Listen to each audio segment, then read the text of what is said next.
Accept myself while I'm struggling with binge eating? Yes. And I'm going to take it even further and say that without self acceptance of myself while I was in the midst of my struggle with binge eating, I would not be recovered from an eating disorder. Today, I'm going to share the 10 steps that help me to practice self acceptance of myself while I am in the struggle with binge eating.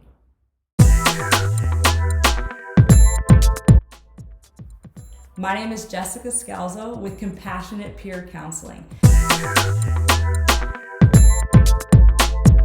Let's get into this 10 steps that help me accept myself as I am right here, right now, while I am in the midst of a struggle with binge eating.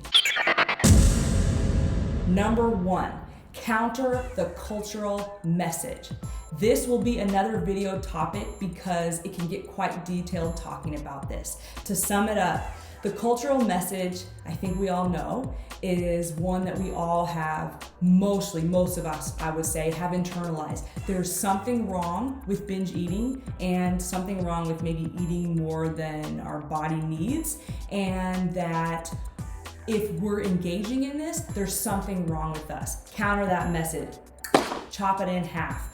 Here's what I say to counter it. There's nothing wrong with binge eating. I repeat, there is nothing wrong with binge eating. Number 2, it's happening for a reason. Number 3, it doesn't make me a bad person. It's not about morality. Number 4, everyone binge eats from time to time. Number 5, it's part of my recovery. Number 6, I'm right where I need to be on my journey. So those are the points to remember to counter that cultural message that can be quite destructive. Now, number 2, ask some questions. This will also be another video because we can get into some detail on these questions. These questions help to normalize ourselves, normalize our behavior. Number 1 question, is berating and punishing myself actually helping me to stop binge eating? Really dig into that one. Number 2, what is binge eating trying to tell me? Number 3, how is the culture at large contributing to my binge eating behavior? Because we're not binge eating in a vacuum. Number 3, how is my family history contributing to my binge eating behavior? That's a juicy one to get into. Number 5, how is history in general, the history of our country, the history of the world, contributing to my binge eating? Now, number 3, develop self-compassion. When we develop self-compassion, we are able to accept ourselves as we are because we aren't running from our pain. We aren't running from the parts of ourselves that we don't want to see. Instead, we have compassion step in and take care of all of those parts of ourselves in our lives that we are either scared or dislike or don't want to deal with. Develop self-compassion. And at first, we might not have much self-compassion because it's not practiced, it's not taught in our culture, it's not the advertisement. And so we may have just very little self-compassion. And the way we practice self-compassion is to have compassion for that. Number 4, allow for emotional pain. This goes with self-compassion. Allowing for pain is also about acceptance because we are accepting the pain in our lives. And that is a practice of accepting ourselves in totality because life is painful. That is just a part of it. And when we accept and allow the pain of our life, we are practicing accepting ourselves 100% authentically as we show up in the world. And binge eating is also emotionally painful, and so we can practice it right now while we're in the midst of a struggle with binge eating because the emotional pain is coming up as a response to our binge eating. Number 5, allow for physical pain. Binge eating is physically painful. It used to make me feel like my stomach was gonna burst. It felt so heavy. It made it hard for me to breathe. I would get so hot. I would be sweating in shorts and a t-shirt when people were around me in pants and jackets. It made my arms, my face, my hands, my legs, everything swell up and get really, really tight. It's painful. And when I say allow for physical pain, it's the same process as emotional pain. One caveat here with physical pain and emotional pain. If something is too severe and too traumatic, do not try to allow for the pain and get closer to the pain. There is time to avoid the pain, or maybe just dip a toe in and see if we can handle a little bit.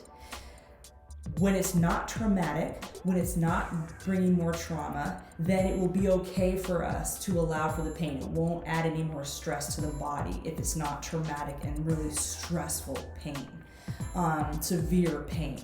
And we practice getting to know it, having curiosity around it, relating to it instead of trying to avoid it. What is the pain trying to tell me? Learning from it. This is also self-acceptance of ourselves in our totality. And in life, there's physical pain. And not pushing it away in getting to know it is an act of self-acceptance. Number 6, take care of myself. Taking care of myself, even in little acts, is also a form of self-acceptance, because in the act of caretaking, I'm saying I'm worthy of care. I'm worthy just as I am right now. I am worthy of self-care. There's lots of ways of doing this. How we do it is different for everyone. The list can be exhaustive, infinitive. I'll share a couple of ideas. For me, I can take just 5 minutes to myself, just for me.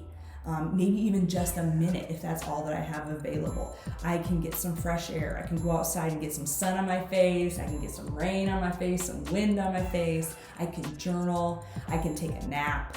I can make a meal. Even if I'm in the struggle of binge eating, let's say I'm in the middle of a binge, I can still make myself a meal as an act of care and saying that I'm still worthy of taking the time to create a nutritious meal for myself. This actually can do wonders in the middle of a binge. I can make tea, I can dance, I can do joyful movement, I can listen to music. The list goes on. Caretaking, self-caretaking is an act of acceptance. Number 7, practice presence. When I am off in my head, in my thoughts, I'm not present. In fact, I'm caught in thoughts that are mostly based on my past. And so I don't have access to acceptance when I am off in my head. I need to bring myself back to the present moment to have access to acceptance of myself and acceptance of things as they are. And also, when I come back to the present moment and I'm practicing presence, I also have access to the wonders that each moment actually contains. And when I have access to these wonders, I am able to see that there is so much more to my life than my struggle with binge eating. And this helps me also to accept myself right now exactly as I am. Number 8, read about other people's experiences with binge eating, with social media, with blogging, with more awareness and discussion on this topic. More people are sharing their stories, and reading them helps me to feel belonging and less stigma and shame because someone else is experiencing it too, and maybe I can learn from their experience. Number 9, join community, build community. There are in-person and online groups specifically for people who are struggling with binge eating. And so I can show up to a group exactly as I am without shame and stigma because everyone in the group is experiencing what I'm experiencing. And number 10, this is my favorite one. Get a peer counselor. Peer counseling is so helpful to me because when I show up to a peer counseling relationship, I'm meeting someone who is experiencing or has experienced binge eating and has recovered. They know what it's like. They don't think there's something wrong with me. They don't think my behavior is extreme or concerning.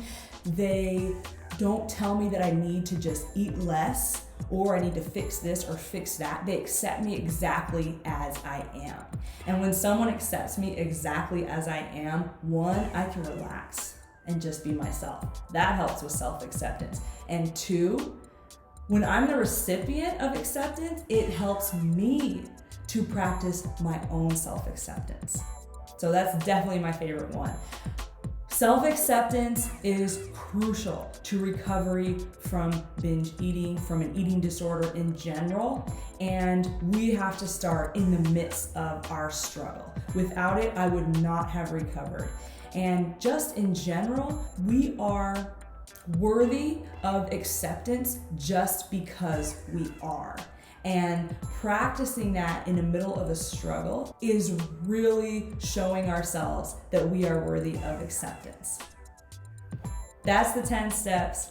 Thank you for your attention and for watching this video, and another one coming soon. Take care.